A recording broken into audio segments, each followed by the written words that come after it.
Čovjek je od mene kupio neku pumpu koja je trebala da se kodira i taj dan smo se čuli pa jedno 17 puta.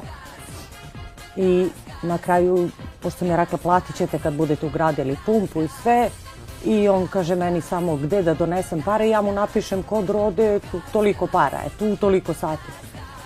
I njegova žena uveče uzme telefon, vidi moju sliku, ja na sve ličim, samo na majstora ne ličim na Viberu.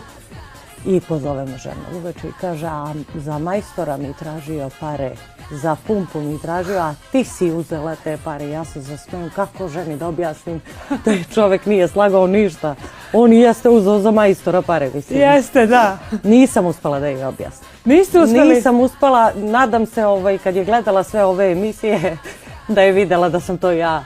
I da sam ja stvarno majstor koji je uzeo. Je li on na kraju mučenik kupio tu pumpu? On je mučenik kupio pumpu.